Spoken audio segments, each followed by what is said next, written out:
હાલો friends, આજે આપણે બનાવીશું ગેસને ચાલુ કર્યા વગર પોહામાંથી પાપડની રેસીપી। તેના માટે આપણે એક વેટકો ભરીને પોહા લીધા છે, જેનાથી આપણે બટેકા પોહા બનાવતા હોય છે। પોહાને આપણે એક મોટા વાસણમાં લઈ લઈએ। હવે આપણે તેમાં પાણી નાખશું। પોહાને આપણે સારી રીતે પાણીથી ધોઈ લેવાના છે।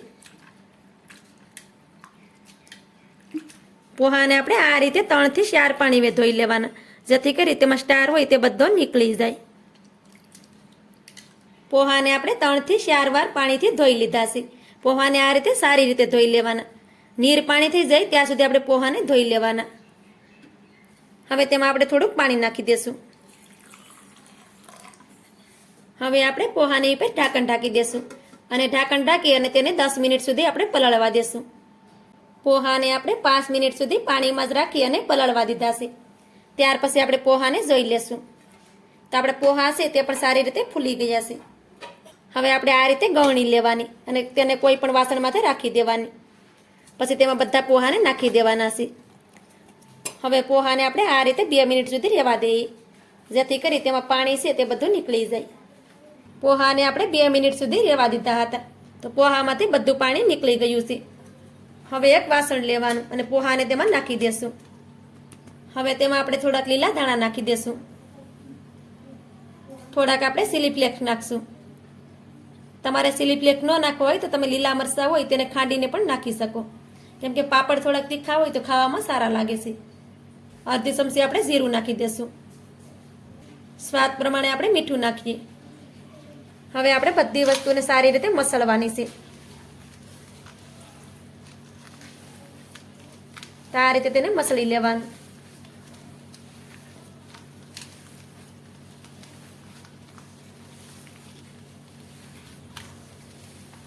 પોહાને આપણે સારી રીતે મસળવાના, જેથી કરી પાપડ આપણા તૂટે નહીં અને પાપડ આપણા પરફેક્ટ બને। આ રીતે તમે જોઈ શકો છો કે પોહાને આપણે સારી રીતે મસળી લીધા છે। હવે તેમાં આપણે થોડુંક તેલ નાખી દેવાનું, જેથી કરી બેટર આપણા હાથમાં ન ચોટે।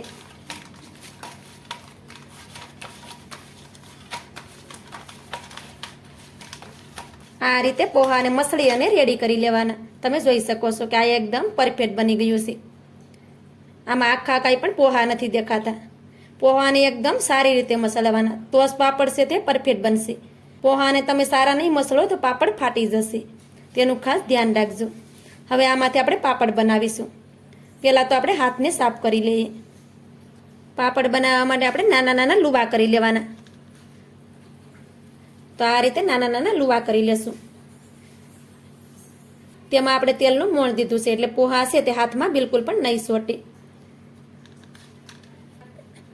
તો આ રીતે નાના નાના બોલ્સ કરી અને પહેલાં રેડી કરી લેવાના, જેથી કરી પાપડ બનાવવામાં આસાની રહે। તમે પોહાના કુરકુરા તો ઘણીવાર ખાધા હશે, પણ પોહામાંથી પાપડ બનાવીએ ક્યારેય નહીં ખાધા હોય, તો આ રીતે પાપડ તમે પણ ચોક્કસથી બનાવજો। તો આ રીતે આપણે બધા લુવા બનાવી અને રેડી કરી લઈએ। આ રીતે આપણે બધા લુવા બનાવી અને રેડી કરી લીધા છે। પાપડને સુકવવા માટે આપણે આ રીતે પ્લાસ્ટિકની શીટ લીધી છે। હવે આપણે તેમાં એક લુવાને રાખી દઈએ। આ રીતે એક લુવાને રાખી દેવાનો, તેની ઉપર આપણે આ રીતે પ્લાસ્ટિકનો ટુકડો આવે છે તે રાખી દેવાનો। તેમાં તમે તેલ નહીં લગાડો તો પણ તે પાપડમાં ચોટશે નહીં। પછી આ રીતે ડીશ લઈ લેવાની છે અને તેને પ્રેસ કરવાનું। તો આ રીતે પ્રેસ કરશું તો પાપડ છે તે આસાનીથી બની જશે। તમે જોઈ શકો છો કે પાપડ આપણું આસાનીથી બની ગયું છે। હવે આપણે આ જ રીતે બધા પાપડને બનાવી અને રેડી કરી લઈએ। આ રીતે આપણે બધા પાપડ બનાવી અને રેડી કરી લીધા છે। પાપડને આપણે 2 દિવસ માટે પંખાની નીચે રહેવા દઈએ, જેથી કરી પાપડ આપણા સારી રીતે સુકાઈ જાય, અથવા તો તમારે ત્યાં તડકો આવતો હોય તો તમે તેને તડકામાં પણ સૂકવી શકો। તો પાપડ આપણા સુકાઈ જાય પછી આપણે આગળની પ્રોસેસ કરીશું। 2 દિવસ પછી પાપડને પણ તમે જોઈ શકો છો, પાપડ આપણા સારી રીતે સુકાઈ ગયા છે। પાપડને તળવા માટે આપણે તેલને પણ ગરમ કરવા માટે રાખી દીધું છે। હવે આપણે પાપડને તળી લેશું। તેલ પણ આપણું સારી રીતે ગરમ થઈ ગયું છે। હવે તેમાં પાપડને નાખી દઈએ।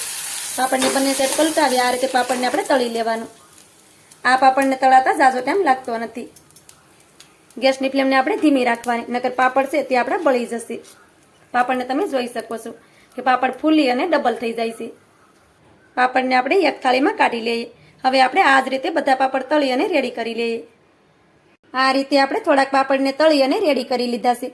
આ રીતે પાપડ બનાવી તમે તેને 1 વર્ષ સુધી સ્ટોર કરી શકો છો. આ પાપડ ખાવામાં ખૂબ જ ટેસ્ટી લાગે છે. તો આ રીતે પાપડ તમે પણ ચોક્કસથી બનાવજો. તો મારી આજની રેસીપી તમને સારી લાગી હોય તો લાઈક કરી કોમેન્ટ કરી દેજો. ચેનલ પર નવા હોય તો ચેનલને સબસ્ક્રાઈબ કરવાનું ભૂલતા નહીં. તો મળીએ એક આવી જ નવી રેસીપીની સાથે. ત્યાં સુધી બધાને જય માતાજી.